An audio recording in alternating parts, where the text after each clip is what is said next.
கர்த்தருக்கு ஸ்தோத்திரம். ஆண்டவராய் இயேசு கிறிஸ்துவின் நாமத்தினாலே அன்பின் வாழ்த்துக்களை தெரிவித்துக் கொள்கிறோம். கர்த்தருடைய திருவசனம் எசேக்கியேல் 38:7 கர்த்தருடைய வார்த்தை சொல்கிறது. இங்கே எருமையா எழுதப்பட்டிருக்கிறது, நீ ஆயத்தப்படு, உன்னுடனே கூடின உன் எல்லா கூட்டத்தையும் ஆயத்தப்படுத்து, நீ அவர்களுக்கு காவலாளனாயிரு என்று சொல்லி, முதலாவது நாம் ஆயத்தப்பட வேண்டும். அதன் பின்பு நம்முடைய குடும்பத்தை, நாம் பங்கெடுக்கிற சபையை அல்லது நாம் ஊழியம் செய்கிற சபையை ஆயத்தப்படுத்த வேண்டும். அதன் பின்பு தேசத்திலே ஜனங்கள் ரட்சிக்கப்படுவதற்கு நாம் ஆயத்தத்தோடு கடந்து சென்று அவர்களை நாம் கர்த்தருடைய வார்த்தையினாலே நாம் அவர்கள் நிரப்பப்பட பிரயாசப்பட வேண்டும். கர்த்தருடைய சத்திய வார்த்தைகளை அவர்களுக்கு சொல்ல வேண்டும், பிரசங்கிக்க வேண்டும். பிரியமானவர்களே, ஆம், நம்முடைய ஆண்டவர் ஆயத்தமுள்ள, ஆமேன், ஸ்தோத்திரம், ஊழியக்காரர்களை, ஆயத்தமுள்ள தம்முடைய பிள்ளைகளை, ஆமேன், அபரிவிதமாய் பயன்படுத்தி ஆசீர்வதிக்க விரும்புகிறார். அப்படியானால் நம்முடைய வாழ்க்கையில கர்த்தருடைய கிருபையினாலே, ஆமேன், நாம் எந்தெந்த காரியத்திற்கு ஆயத்தப்பட வேண்டும் என்று சொல்லி பார்க்கும் பொழுது சங்கீதம் 5:3 சொல்லுகிறது, அதிகாலையிலே, ஆமேன், நாம் செபிப்பதற்கு ஆயத்தமாகி காத்திருக்க வேண்டும் என்று சொல்லி சொல்லுகிறது. ஆம், அதிகாலையில் தேடுகிறவர்கள் என்னை கண்டடைவார்கள் என்று கர்த்தருடைய வார்த்தை சொல்லுகிறது. என்னை சிநேகிக்கிறவரை நான் சிநேகிக்கிறேன் என்று ஆண்டவர் சொல்லுகிறார்.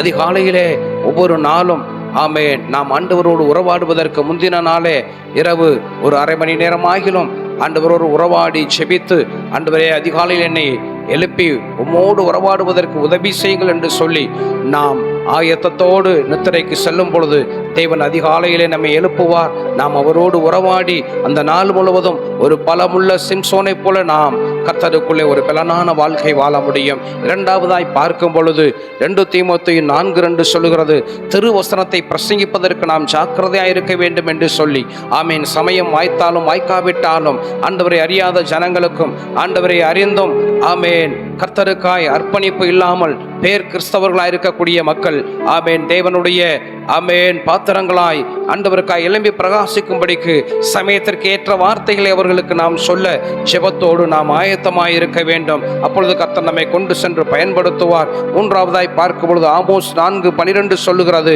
உன் தேவனை சந்திக்கும்படி ஆயத்தப்படு என்று சொல்லி, ஆமேன், ஆண்டவராகிய கர்த்தர் சொல்லுகிறார், இதோ நான் சீக்கிரமாய் வருகிறேன், அவனுக்கு நான் அளிக்கும் பலன் என்னோட கூட வருகிறது. அசுத்தமாய் இருக்கிறவன் இன்னும் அசுத்தமாய் இருக்கட்டும், அநியாயம் செய்கிறவன் இன்னும் அநியாயம் செய்யட்டும், பரிசுத்தம் உள்ளவன் இன்னும் பரிசுத்தமாகட்டும், நீதி செய்கிறவர்கள் இன்னும் நீதி செய்ய வேண்டும் என்று ஆண்டவர் சொல்லுகிறார். ஆகவே ஆண்டவராகிய இயேசு கிறிஸ்து சொல்லுகிறார், இதோ நான் சீக்கிரமாய் வருகிறேன் என்று சொல்லுகிறார். நாம், ஆமேன், கர்த்தராகிய இயேசு கிறிஸ்துவே வாரும் என்று அவரை வரவேற்கும்படிக்கு, அவருடைய வருகையிலே நாம் வெறுங்கையாய் செல்லாதபடிக்கு அநேகமாயிரம் ஆத்துமாக்களை, ஆமேன், ஆண்டவருடைய, ஆமேன், அன்பை சொல்லி ஆதாயம் செய்து அவரண்டை, ஆமேன், நடத்தி அவருடைய வருகையிலே கூட அழைத்து செல்லும்படிக்கு நாம் ஆயத்தமாயிருப்போம். இதனால் வரக்கூடிய ஆசீர்வாதங்கள் என்னவென்று சொல்லி பார்க்கும் பொழுது யாத்திராகமம் 23:20 சொல்லுகிறது, அவர் நம்மை ஆயத்தம் பண்ணின ஸ்தானத்திற்கு கொண்டு சென்று சேர்ப்பார் என்று சொல்லுகிறது. 1 கொரிந்தியர் 2:9 தமிழ் அன்பு கூறுகிறவர்களுக்கு அவர் ஆயத்தம் பண்ணின நன்மைகளை அவர் தந்து, ஆமேன், ஆசீர்வதிப்பார் என்று சொல்லுகிறது.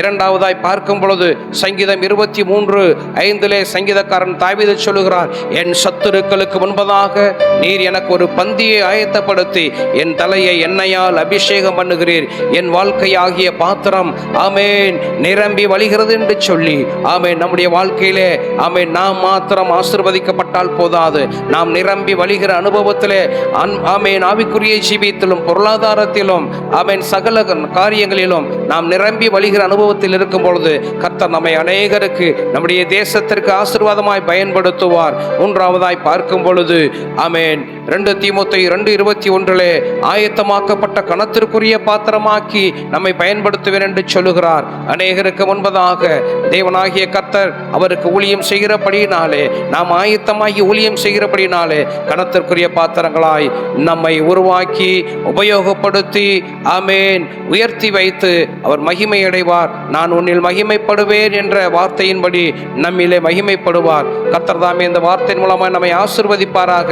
ஆகவே முதலாவது நாம் ஆயத்தப்படுவோம். அதன் பின்பு நம்முடைய நம்மோடு கூடின கூட்டத்தானாகிய நம்முடைய குடும்பத்தை, சபையை, ஆமே நம்மோடு ஐக்கியமாய் இருக்கிற கர்த்தருடைய பிள்ளைகளை ஆயத்தப்படுத்துவோம். நாம் அவர்களுக்கு காவலர்களாய் இருப்போம். தேவநாமம் மகிமைப்படும். தெய்வ சுத்தம் நிறைவேறும். God bless you.